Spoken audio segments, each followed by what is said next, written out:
ಕೂಡ ಪಕ್ಷದ ಆಶೀರ್ವಾದ, ಪಕ್ಷ ತೀರ್ಮಾನ ಮಾಡಿದ ನಂತರ ಖಂಡಿತ ನನಗೆ ಜನನೂ ಆಶೀರ್ವಾದ ಮಾಡ್ತಾರೆ, ಪಕ್ಷವೂ ಆಶೀರ್ವಾದ ಮಾಡುತ್ತೆ ಅಂತ ನನಗೆ ವಿಶ್ವಾಸ ಇದೆ. ಕಡೆಯದಾಗಿ ಅಶ್ವತ್ಥನಾರಾಯಣ ಸಾಹೇಬ್ರಿಗೆ ನಾನು ಧನ್ಯವಾದ ಹೇಳಲಿಕ್ಕೆ ಬಯಸ್ತೀನಿ. ಯಾಕೆಂದರೆ 2019ರಲ್ಲಿ ನಮಗೆ ಚುನಾವಣೆ ಉಸ್ತುವಾರಿ ಯಾರು ಅಂತ ಹೇಳಿದರೆ ನಾನು ಕಡೆ ಕ್ಷಣದವರೆಗೂ ಚುನಾವಣೆ ಘೋಷಣೆ ಆದರೂ ಉಸ್ತುವಾರಿ ಗೊತ್ತಿರಲಿಲ್ಲ. ಕೊನೆಗೆ ವಾಮನಾಚಾರ್ಯ ಅವರು ಮತ್ತು ಹಿರೇಂದ್ರ ಶಾ ಅವರನ್ನ ಅವರು ಅನಿವಾರ್ಯವಾಗಿ ಅವರಿಬ್ಬರನ್ನ ಕಳಿಸಿದರು. ಯಾರೋ ಒಂದು ಪ್ರಮುಖ ನಾಯಕರುಗಳು ಅಂತ ಇರಲಿಲ್ಲ.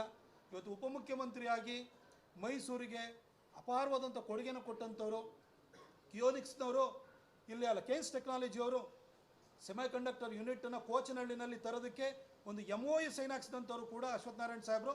ಈಗಿರೋ ಬಂದಿರುವಂಥ ಸರ್ಕಾರ ಇದು ಬರೀ ಈ ಲೂಟಿ ಸರ್ಕಾರ. ಅದನ್ನು ಅವರು ಆ ಕೇನ್ಸ್ ಟೆಕ್ನಾಲಜಿಯವರು ತೆಲಂಗಾಣಕ್ಕೆ ಹೋಗೋ ರೀತಿಯಲ್ಲಿ ಮಾಡಿದರು.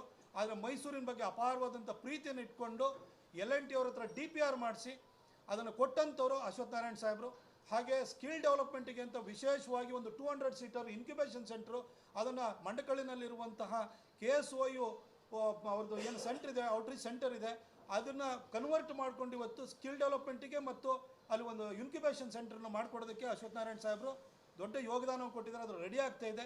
ಇಷ್ಟೆಲ್ಲ ಒಳ್ಳೆ ಕೆಲಸವನ್ನು ಮಾಡಿದಂಥವ್ರು, ಮೈಸೂರು ಬಗ್ಗೆ ಪ್ರೀತಿ ಇಟ್ಕೊಂಡು ಕೆಲಸವನ್ನು ಮಾಡಿದಂಥವ್ರು. ಏರ್ಪೋರ್ಟನ್ನು ತರಬೇಕಾದ್ರೂ ಕೂಡ ಅದಕ್ಕೆ ಸಭೆಯಲ್ಲಿ ಕೂತ್ಕೊಂಡು ಕ್ಯಾಬಿನೆಟ್ ಮೀಟಿಂಗಲ್ಲೂ ಕೂಡ ಕೊಡಬೇಕು ಮೈಸೂರಿಗೆ 319 ಕೋಟಿ ಅಂತ ಪ್ರತಿಪಾದಿಸಿದಂಥ ಅಶ್ವತ್ಥನಾರಾಯಣ ಸಾಹೇಬರು ನಮ್ಮ ಇನ್ಚಾರ್ಜ್ ಆಗಿ ಬಂದಿದ್ದಾರೆ.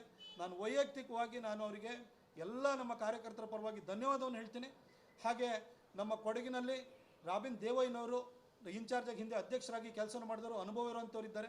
ಮೈವಿ ರವಿಶಂಕರ್ ಅವರು ವಿಭಾಗ ಪ್ರಭಾರಿಗಳಾಗಿ ಕೆಲಸವನ್ನು ಮಾಡಿದಂಥವ್ರು, ಅವರು ಕೂಡ ಇವತ್ತು ಇನ್ಚಾರ್ಜ್ ಆಗಿ ಬಂದಿದ್ದಾರೆ. ನಮಗಿಬ್ಬರು ಹೊಸ 3 ಜನ ಹೊಸ ಅಧ್ಯಕ್ಷರುಗಳು ಬಂದಿದ್ದಾರೆ. ಎಲ್ಲ ಯಂಗ್ಸ್ಟರ್ಸ್ ಇದ್ದಾರೆ, ನಾಗೇಂದ್ರಣ್ಣ ಅನುಭವ ಇರುವಂಥವ್ರು. ಎಲ್ಲರೂ ಸೇರಿ ನಾವು ಖಂಡಿತ ರಾಮದಾಸಿಯವರು ಅವರ ಆಶೀರ್ವಾದ ಸದಾ ಇದ್ದೇ ಇದೆ. ವಿಜಯಶಂಕರ್ ಸಾಹೇಬರು ಇದ್ದಾರೆ, ಅಪ್ಪಚ್ಚು ಅಣ್ಣ ಇದ್ದಾರೆ. ಎಲ್ಲರೂ ದೊಡ್ಡ ಅನುಭವ. ದೇಶಕ್ಕೆ ಮತ್ತೆ ಮೋದಿಜಿ ಪ್ರಧಾನಿ ಆಗಬೇಕು, ಹಾಗೆ ಭಾರತೀಯ ಜನತಾ ಪಕ್ಷ ಈ ಕೊಡಗು ಮತ್ತು ಮೈಸೂರು ಕ್ಷೇತ್ರದಲ್ಲೂ ಗೆಲ್ಲಬೇಕು ಅಂತ ಹೇಳಿ ನಾವೆಲ್ಲ ಸಂಘಟಿತವಾಗಿ ಪ್ರಯತ್ನವನ್ನು ಮಾಡ್ತೀವಿ ಅಂತ ಹೇಳಿ ಮತ್ತು ಎಲ್ಲರ ಆಶೀರ್ವಾದವನ್ನು ಕೇಳಿ ನಾನು ಮಾತನ್ನು ಮುಗಿಸ್ತೀನಿ. Thank you.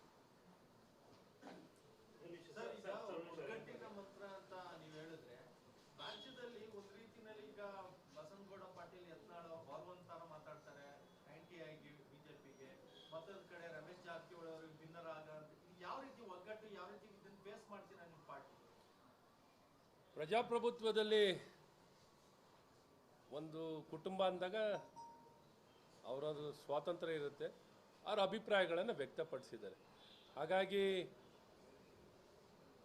ನಾವು ಒಗ್ಗಟ್ಟಿಲ್ಲ ಅನ್ನೋಂಥ ಪ್ರಶ್ನೆ ಇಲ್ಲ. ಸಂಪೂರ್ಣ ಒಗ್ಗಟ್ಟು. ಭಾರತೀಯ ಜನತಾ ಪಾರ್ಟಿಯ ಸಿದ್ಧಾಂತಗಳ ಮೇಲೆ ಪ್ರತಿಯೊಬ್ಬ ಕಾರ್ಯಕರ್ತ, ಪ್ರತಿಯೊಬ್ಬ ನಾಯಕನು ಬದ್ಧರಾಗಿದ್ದಾರೆ. ಮತ್ತೊಮ್ಮೆ ನರೇಂದ್ರ ಮೋದಿಯವ್ರನ್ನ ಅಧಿಕಾರಕ್ಕೆ ತರಲಿಕ್ಕೆ ಇಡೀ ದೇಶವೇ ಸಜ್ಜಾಗಿದೆ. ನಮ್ಮ ಕಾರ್ಯಕರ್ತರು ಸಜ್ಜಾಗಿದ್ದಾರೆ, ನಮ್ಮ ನಾಯಕರು ಸಜ್ಜಾಗಿದ್ದಾರೆ. ಹಾಗಾಗಿ ಇಂಥ ಯಾವ ಅಪಸರವೂ ಇಲ್ಲ. ಯತ್ನಾಳ್ ಹೇಳೋದು ಅಷ್ಟೇ, ಮತ್ತೊಮ್ಮೆ ನರೇಂದ್ರ ಮೋದಿಯವರು ಭಾರತೀಯ ಜನತಾ ಪಾರ್ಟಿ ಅಧಿಕಾರಕ್ಕೆ ಬರಬೇಕು, ಪಕ್ಷಕ್ಕಾಗಿ ಏನು ಕಾರ್ಯವನ್ನು ತ್ಯಾಗ ಏನು ಬೇಕಾದ್ರೂ ಮಾಡಲಿಕ್ಕೆ ನಾನು ತಯಾರಿದ್ದೀನಿ ಅನ್ನುವಂಥ ಮಾತನ್ನು ಯತ್ನಾಳ್ ಅವರು ಹೇಳ್ತಾರೆ. ಇನ್ನಿತರ ಎಲ್ಲ ನಾಯಕರುಗಳು ಒಮ್ಮತದ ಮಾತೆ ಮತ್ತೊಮ್ಮೆ ನರೇಂದ್ರ ಮೋದಿ ಅನ್ನುವಂಥದ್ದು. ಆ ದಿಕ್ಕಿನಲ್ಲಿ ಇವತ್ತೆಲ್ಲರೂ ನಾವು ಒಗ್ಗಟ್ಟಿನಿಂದ ಕೆಲಸ ಮಾಡ್ತೀವಿ.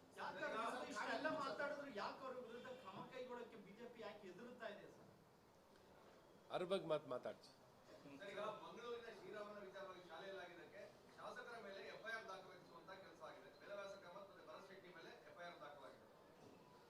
ನನಗೇನು ಹೆಚ್ಚು ಮಾಹಿತಿ ಇಲ್ಲ, ಅದ್ರ ಬಗ್ಗೆ ಮಾತಾಡ್ತೀವಿ.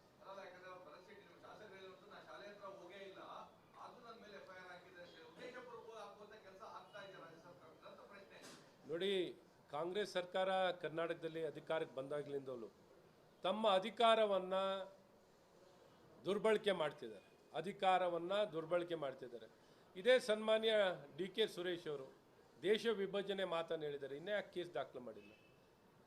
ಈ ರೀತಿ ಹಲವಾರು ಸಂದರ್ಭದಲ್ಲಿ ಕಾಂಗ್ರೆಸ್ಸಿನ ನಾಯಕರು ಮನ ಬಂದಂತೆ ಹೇಳಿಕೆಗಳನ್ನು ಕೊಟ್ಟಿರುವಂಥದ್ದಿದೆ. ನಮ್ಮ ಭಾವನೆಗಳಿಗೆ ಧಕ್ಕೆ ತರುವಂಥದ್ದು ಮಾಡಿದ್ದಾರೆ. ನಾವೇನು ನಮ್ಮ ಸಂಸ್ಕೃತಿಯ ನಂಬಿಕೆ, ನಮ್ಮ ಧರ್ಮದ ನಂಬಿಕೆ ಬಗ್ಗೆನೂ ಪ್ರಶ್ನೆ ಮಾಡ್ತಾರೆ. ಆ ರೀತಿ ನಡವಳಿಕೆಗಳು ಈ ಸರ್ಕಾರದಲ್ಲಿ ಸಚಿವರು, ಮುಖ್ಯಮಂತ್ರಿಗಳಿಂದ ಹಿಡಿದು ಪ್ರತಿಯೊಬ್ಬರು ಆ ನಡವಳಿಕೆಗಳಿದೆ. ಅಧಿಕಾರವನ್ನು ಸಂಪೂರ್ಣವಾಗಿ ದುರ್ಬಳಕೆ ಮಾಡ್ಕೊಳ್ತಾ ಇದ್ದಾರೆ ತಮ್ಮ ಸ್ವಾರ್ಥಕ್ಕಾಗಿ. ನಾವು ಕಾನೂನಾತ್ಮಕವಾಗಿ ನಾವು ಹೋರಾಟ ಮಾಡಿಕೊಂಡು ನಾವು ಏನು ಕ್ರಮವನ್ನು ವಹಿಸಬೇಕು, ನಮ್ಮ ವಿಚಾರಗಳನ್ನು ರಕ್ಷಿಸ್ಕೋಬೇಕು, ಅದನ್ನು ಪರಿಣಾಮಕಾರಿಯಾಗಿ ಮಂಡಿಸ್ಲಿಕ್ಕೆ ನಾವೆಲ್ಲ ಪ್ರಯತ್ನಗಳನ್ನು ಮಾಡ್ತೀವಿ. ಕಾನೂನು ಚೌಕಟ್ಟಲ್ಲೇ ಇದಕ್ಕೆ ಉತ್ತರ ಕೊಡುವಂಥ ಕೆಲಸವನ್ನು ಮಾಡ್ತೀವಿ. ಈ ಸರ್ಕಾರದಿಂದ, ಕಾಂಗ್ರೆಸ್ ಸರ್ಕಾರದಿಂದ ತಮಗೆಲ್ಲ ಗೊತ್ತಿದೆ,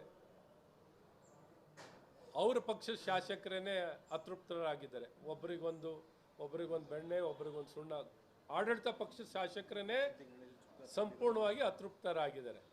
ಪ್ರತಿಪಕ್ಷದವ್ರಿಗಂತೂ ಅವ್ರಿಗೆ ಲೆಕ್ಕಕ್ಕೆ ಇಲ್ಲ. ಪ್ರತಿಪಕ್ಷದ ಶಾಸಕರ ಕ್ಷೇತ್ರಕ್ಕೆ ಯಾವ ಅನುದಾನವನ್ನು ಕೊಡೋದು ಬಿಡಿ, ಕೊಟ್ಟಂಥ ಅನುದಾನವನ್ನೇ ಹಿಂಪಡೆಯುವಂಥದ್ದು, ಅಡಚಣೆ ಮಾಡುವಂಥದ್ದು, ಸಮಸ್ಯೆ ನಿರ್ಮಾಣ ಮಾಡುವಂಥದ್ದು, ಈ ರೀತಿ ನಡವಳಿಕೆಗಳನ್ನು ಈಗಾಗಲೇ ನೀವು ನೋಡಿದ್ದೀರ. ಮತ್ತು ಈ ಒಂದು ಸರ್ಕಾರದಲ್ಲಿ ಹಾಲು ಉತ್ಪಾದಕರಿಗೆ ದುಡ್ಡು ಕೊಡೋಕ್ಕೆ ದುಡ್ಡಿಲ್ಲ, ಬರದ ಸಮಸ್ಯೆಗೆ ದುಡ್ಡು ಕೊಡೋಕ್ಕೆ ದುಡ್ಡಿಲ್ಲ, ಯಾವ ಒಂದು ಕನಿಷ್ಠ ಅವಶ್ಯಕತೆಗಳನ್ನು ಪೂರೈಸಲಿಕ್ಕೂ ಸಂಪೂರ್ಣವಾಗಿ ವಿಫಲರಾಗಿದ್ದಾರೆ. ಯಾವ ಒಂದು ಹಣಕಾಸಿನ ಕೊರತೆ ಈ ಸರ್ಕಾರಕ್ಕಿದೆ. ಹಾಗಾಗಿ ಏನನ್ನೂ ಈ ಸರ್ಕಾರದಿಂದ ಬಯಸಲಿಕ್ಕಾಗಲ್ಲ. ಏನೇ ಅವ್ರು ಹೇಳಿದ್ರು ಅದು ಪೇಪರ್ ಮೇಲೆ ಇರ್ತದೆ ಹೊರತು ಯಾವುದೂ ಅನುಷ್ಠಾನ ಆಗಲ್ಲ. ಯಾವುದೇ ಅಭಿವೃದ್ಧಿ ಕಾರ್ಯಗಳು ಗುತ್ತಿಗೆದಾರರಿಗೆ ಪೇಮೆಂಟ್ ಆಗೋದಾಗಲಿ, ಈಗಿನ ಅಭಿವೃದ್ಧಿ ಕಾರ್ಯ ನಡೀತಿರೋದನ್ನು ಮುಂದೆ ಸಾಗಲ್ಲ. ಇರಿಗೇಷನ್ ಡಿಪಾರ್ಟ್ಮೆಂಟಲ್ಲಾಗಲಿ, RDPRನಲ್ಲಾಗಲಿ, ಯಾವುದೇ ನಗರದಲ್ಲಾಗಲಿ ಯಾವ ಅಭಿವೃದ್ಧಿ ಕಾರ್ಯವನ್ನು ಈ ಸರ್ಕಾರದಿಂದ ನಾವು ಬಯಸಲಿಕ್ಕಾಗಲ್ಲ. ಆಡಳಿತ ಪಕ್ಷದ ಶಾಸಕರಾಗಲಿ, ಸರ್ಕಾರದಲ್ಲಿರೋರೇ ಆ ಮಾತನ್ನು ಹೇಳ್ತಿದ್ದಾರೆ. ಹಾಗಾಗಿ ನೀವೇ ನೋಡಿದ್ದೀರ, ಈಗಾಗಲೇ 8 ತಿಂಗಳ ಕಾಲ ಆಗಿದೆ. ಈ ಬಡ್ಜೆಟ್ನಲ್ಲಿ, ಈ ಕಳೆದ ಬಡ್ಜೆಟ್ನಲ್ಲೂ ಅಭಿವೃದ್ಧಿಗೆ ಏನೂ ಕೊಟ್ಟಿಲ್ಲ ಕಾಸು. ಸೊ ಇದ್ದಂಥ ವ್ಯವಸ್ಥೆ ನಡೆಸಲಿಕ್ಕೆ ಇವರು ಅಸಹಾಯಕರಾಗಿದ್ದಾರೆ. ಆರ್ಥಿಕ ಕೊರತೆಯನ್ನು ಇವರು ಕಾಣ್ತಿದ್ದಾರೆ. ಹಾಗಾಗಿ ಕೊಟ್ಟ ಮಾತನ್ನು ಯಾವುದನ್ನೂ ಉಳಿಸ್ಕೋತಿಲ್ಲ. ಭ್ರಷ್ಟಾಚಾರದಲ್ಲಿ ಸಂಪೂರ್ಣವಾಗಿ ತೊಡಗಿದ್ದಾರೆ. ಭ್ರಷ್ಟಾಚಾರ ಇಲ್ಲಿ ಕಾಣುವಂಥದ್ದು ಏನಪ್ಪ, ಇವ್ರ ಸರ್ಕಾರದ ಸಾಧನೆ ಏನು ಅಂದರೆ ಬರೀ ಭ್ರಷ್ಟಾಚಾರ, ಅಧಿಕಾರ ದುರ್ಬಳಕೆ ಮತ್ತು ತುಷ್ಟೀಕರಣ, ಸಮಾಜಗಳ, ಧರ್ಮಗಳ ಮಧ್ಯೆ, ಜಾತಿಗಳ ಮಧ್ಯೆ ಗೊಂದಲ ಮತ್ತು ವ್ಯತ್ಯಾಸಗಳನ್ನು ತರಲಿಕ್ಕೆ ಎಕ್ಸ್ಪರ್ಟ್ ಅಂದರೆ ಕಾಂಗ್ರೆಸ್ನವರು ಅಂತ ಹೇಳಕ್ಕೆ ಇಷ್ಟಪಡ್ತೀನಿ.